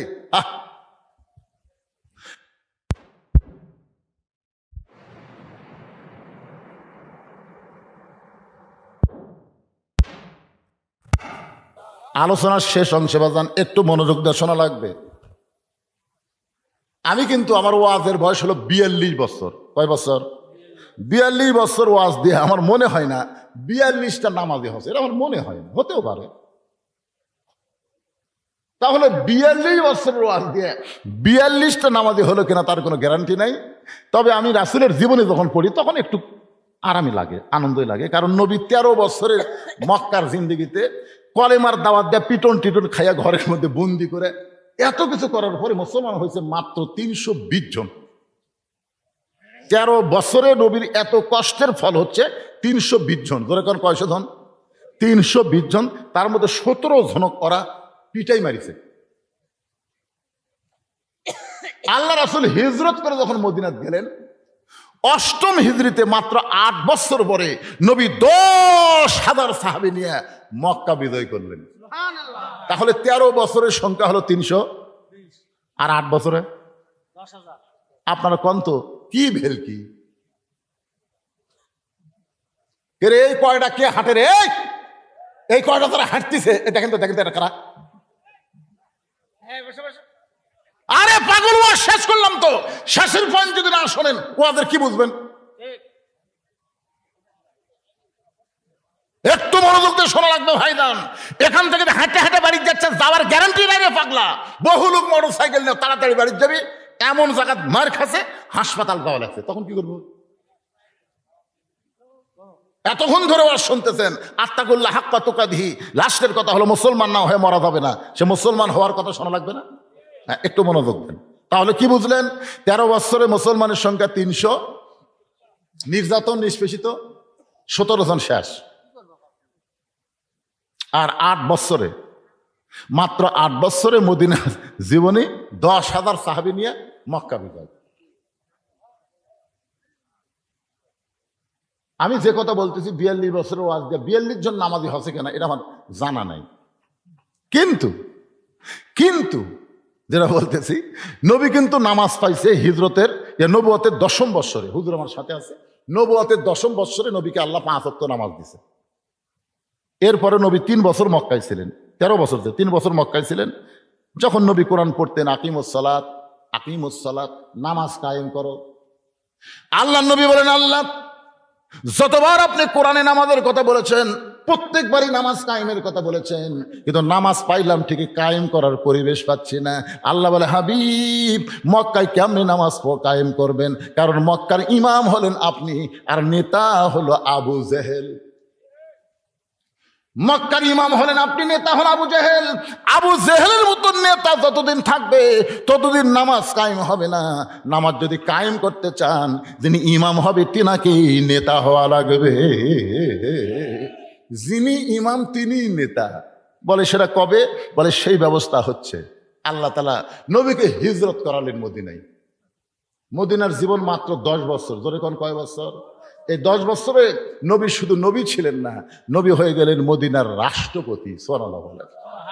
যখন রাষ্ট্রপতি চেয়ারে বসলেন, তখন আল্লাহ তাআলা বলে দিলেন, আল্লাযীনা মাক্কান্নাহুম ফিল আরদ। মুসলমানের মধ্যে কাউকে যখন ক্ষমতার চেয়ার দেওয়া হবে, তার 1 নম্বর দায়িত্ব হলো পদ্মা সেতু নির্মাণ করা, রাস্তা 4 লাইন করা, বাল্য বিয়ে বন্ধ করা, মাদক মুক্ত সমাজ গঠন করা। না, এগুলো সবই নম্বর থাকতে পারে, তবে 1 নম্বর দায়িত্ব হলো আকামুস সালাত, নামাজ কায়েম করা। নামাজ যদি কায়েম হয়ে যায় লাভটা কি? আল্লাহ বললেন, ইন্নাস সালাতা তানহা আনিল ফাহশাই ওয়াল মুনকার। একমাত্র নামাজে পারে মানুষকে যাবতীয় বেহুদা এবং খারাপি কাজ থেকে বাঁচাই দিতে। আমাদের প্রত্যেকটা যুবকের হাতে একটা করে মোবাইল আছে না নাই? এটা কি বাটন মোবাইল? তো যেই মোবাইল আছে, এই ছেলেটা যদি এশার নামাজ পড়ে ঘুমাতে যায়, এশার নামাজ পড়ে যখন ঘুমাতে যায়, ও মোবাইলের কিছু দেখতে চাবে, কিন্তু ওর চোখ খালি বারবার ভালো জিনিসের দিকে নিয়ে যাবে। কারণ এশার নামাজ পড়েছে, সঙ্গে সঙ্গে তার ইমানের মধ্যে আল্লাহ একটা ভয় দিয়েছে। সে বিশ্বাস করবে কেউ না দেখলেও আল্লাহ দেখতেছে। আর এশার নামাজ বাদ দিয়ে যারা মোবাইল নিয়ে বসছে, তারা সবাই চিন্তা করে বাপ মা ঘুমায় গেছে, জানলা দরজা বন্ধ কর, ল্যাপের মধ্যে মোবাইল চালু কর, কেউ দেখবে না। একমাত্র নামাজই পারে মানুষকে যাবতীয় বেহুদ এবং খারাপি থেকে বাঁচাই দিতে। এরপর আল্লাহ বললেন, ফালিয়াবুদু রাব্ব হাযাল বাইত আল্লাযী আত'আমাহুম মিন জু'ইন ওয়া আমানাহুম মিন খাউফ। যেই ঘরের উন্নতি কল্পে মাহফিল করতেছেন, ওই ঘরের মালিকের তোমরা গোলামি করো। ওই মালিকের গোলামির 1 নম্বর হলো নামাজ। এই নামাজ যদি আদায় করো, যাবতীয় রেজেকের পেরেশানি থেকে আল্লাহ তোমাকে মুক্ত করে দিবে। ওই ভারত আলু দিল কি দিল না, ভারত পেঁয়াজ দিল কি দিল না, ভারত চিনি দিল কি দিল না, ওই দিকে তোমাদের কোনো নজর থাকবে না। তোমরা বিশ্বাস করবে ভারত বন্ধ করবে, আমেরিকা বন্ধ করবে, কিন্তু আল্লাহ তাআলা রেজেকের দরজা খুলে দিবে। যে যুবক নামাজ পড়বে, ও কোনোদিন চিন্তা করবে না আমি বেকার আছি, আমাকে রেজেক কে দিবে, এই চিন্তার মাথায় হবে না। আল্লাহ যেভাবেই হোক ওয়াদা অনুযায়ী তার রেজেকের ব্যবস্থা করবে। ওয়া আমানাহুম মিন খাউফ, যাবতীয় ভয় ভীতি থেকে আল্লাহ পুরাপুরি নিরাপত্তা দেবে। এই কিছুদিন আগে ভারতের একজন উগ্রমন্ত্রী বলেছে বাংলাদেশে দিন দিন মৌলবাদী বাড়তেছে, কোরআন নিয়ে নাকি রাষ্ট্র গঠন করবে, এই কোরআন নিয়ে নাকি সংসদে দেওয়ার চায়। এরকম কয়েকটা দল একত্র হইয়া এখন কোরআনের পক্ষে আন্দোলন করতেছে। ওই উগ্রমন্ত্রী বলেছে এই হুজুরা তো জানে না, হুজুররা তো জানে না রে, 3 দিকে ভারত, একদিকে সাগর, যদি ভারত ধরে এরকে পালানোর কোনো রাস্তা নাই। কি আপনার ভিতরে যদি নামাজ থাকে আপনি ওই চিন্তা করবেন, আপনার ইমান বলে দিবে 3 দিকে ফেরাউন, একদিকে সাগর। মুসাকে বলতেছে ফেরাউন, মুসা ভালোই তো দৌড়ালি, এখন 3 দিকে আমরা লাঠি সটরে খাড়া হয়ে আছি, আর তুই যেদিকে দৌড়াচ্ছিস সামনে তোর সাগর, তোর তো রাস্তা নাই, যাবো কোন দিক দিয়ে? আপনারা কি মনে করেন মুসা নবীর রাস্তা নাই? জোরে করে আছে না নাই? হাসবি আল্লাহু নিমাল ওয়াকিল অনিমাল মাওলা অনিমান নাসির। ওরা মারবে পারমাণবিক বোমা, ওরা যখন বোমা মারবে আমরা বিশ্বাস করবো আলা ইব্রাহিম, আমাদের জাতির পিতা ইব্রাহিমের জন্য আল্লাহ যদি আগুনের চুলাকে শান্তির বাগান বানাবার পারে, ভারত বোমা মারবে আর মুসলমানের বাংলাদেশে এই বোমা পড়ে মাটির উর্বরতায় বোমাকে আল্লাহ মিষ্টি তরমুজ বানায়া দিবে। আপনারা বলেন তো আগুন যদি আল্লাহ শান্তির বাগান বানাতে পারে, বোমাকে আল্লাহ তরমুজ বানাতে পারবে না? আমাকে মনে করেন আপনাদের এই বাউস্তা এলাকায় একটা বোমা পড়ছে, পড়ে তরমুজ গাছ, এই হিয়া বড় এক তরমুজ, বুঝলেন? গ্রামের ছেলেরা কয়েক তরমুজ যার যাচ্ছিল চাকু মাকু বটি লিয়ে সব আসে তরমুজ কাটতেছে, ওরা অনুবীক্ষণ দূরবীন যন্ত্র দিয়ে দেখতেছে, কে রে বোমা তো পড়লো রে, খবর কি? দেখে কাটিয়া খাচ্ছে, কে রে আমাকে বোমা ওরা কাটিয়া খায়। তোরকে নমরুদের চুলা আল্লাহ শান্তির বাগান বানায়, সে আল্লাহ আছে না নাই? এরকম আছে না নাই? কোনো ভয় ভীতি থাকবে না। সমস্ত কাফেরি বেঈমানদের যত অস্ত্র আছে ওই অস্ত্রগুলো ইউসাব্বিহু লাহু মা ফিস সামাওয়াতি ওয়াল আরদ, ওদের অস্ত্রের অণু পরমাণু পর্যন্ত আমার আল্লাহর জিকির করে। সুবহানাল্লাহ কন্যা কেন? এই জন্য ভাইজান মুসলমান যদি মরতে চায়, আপনারা বলেন তো কোন 2 ওয়াক্ত নামাজ জামাতে নামাজ না পড়লে মুসলমান থাকা যায় না? বাড়ি পড়লেও মুসলমান না, মুনাফিক হবি। এই 2 ওয়াক্তর নাম কি? কথা কয় না বারে। আচ্ছা আপনাকে মসজিদের মুয়াজ্জিন আছে কি? কে মুয়াজ্জিন? কে কোনটা? আপনি মুয়াজ্জিন? আচ্ছা ফজরের মুসল্লির খবর কি বাবা? কত হয় না? মোটামুটি আলহামদুলিল্লাহ, হেকমতের ম্যাচ দেওয়া লাগবে না। আসল কথা কোন? 8-10 জন। এই 8-10 জনই হলো মুসলমান, আর যারা বাড়িতে পড়লে আর মুনাফিক। কথা কন না কেন? এটা কি আমার বাপের কথা না রাসূলের কথা? তাহলে মুসলমান যদি মরবার চান আজ থেকে ফজরের নামাজ বাড়িতে পড়লে হবে না, জামাতে পড়া লাগবে। কারা কারা রাজি 2 হাত তুলে আমার আল্লাহকে একটু দেখান তো দেখি। লিল্লাহি বাদান তোমাকে মাহফিল সার্থক। কি মনে করতেছে এতগুলো লোক ফজর নামাজ নামাজ পড়বে, আর কি মনে করতেছে? সুবহানাল্লাহ। আরে বাবুস্তার না হোক, সব গ্রামে যদি ফজর নামাজ জামাতে পড়ে, এশার নামাজ জামাতে পড়ে, এদেরকে আল্লাহ মুনাফিকি থেকে হেফাজত করবেন। আমরা মুসলমান হয়ে মরতে পারবো। আল্লাহ বলেছেন মুসলমান না হয়ে মরো না, আমরা মুসলমান হয়ে মরতে চাই। আল্লাহ যেন তৌফিক দেয়। সকলে বলি আল্লাহুম্মা আমিন। আস্তাগফিরুল্লাহ পড়েন, আস্তাগফিরুল্লাহ রব্বি মিন কুল্লি যামবি ওয়া তুবু ইলাইহি লা হাওলা ওয়ালা কুওয়াতা ইল্লা বিল্লাহিল আলিয়্যিল আযীম। আমি আপনাকে একটা কথা বলতেছি, কোনো কিছু কোরআনের উপর রাখা যাবে না। এ স্লিপ টিলিপ সব কোরআনের সাইডে রাখা লাগবে, কোরআনের উপরে কিছুই রাখা যাবে। এখানে কি দিল বারে? টাকা দিল না প্রশ্ন দিল? তো টাকা যখন লেখা দিয়েছে আবার বলা লাগবে কি জন্য? আসসালাম হাফেজ আবু সাইদ ইন্তেকাল করেছেন, আল্লাহ তার রুহের মাগফিরাতের জন্য 1000 টাকা দান করেছে। আমরা দোয়া করে দিব আল্লাহ তার কবরকে জান্নাতের টুকরা বানাক। ধরে করেন আমিন।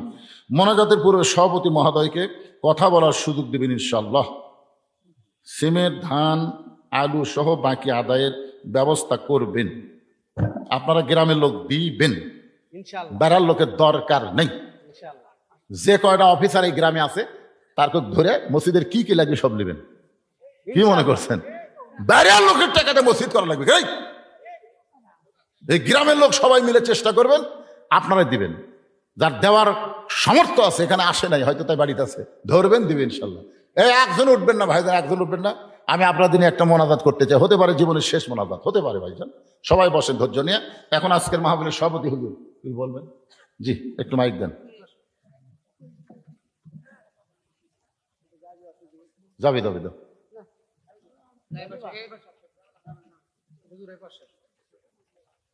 আপনাদের খালি সভাপতি না, আপনি ইউনিয়নের চেয়ারম্যান।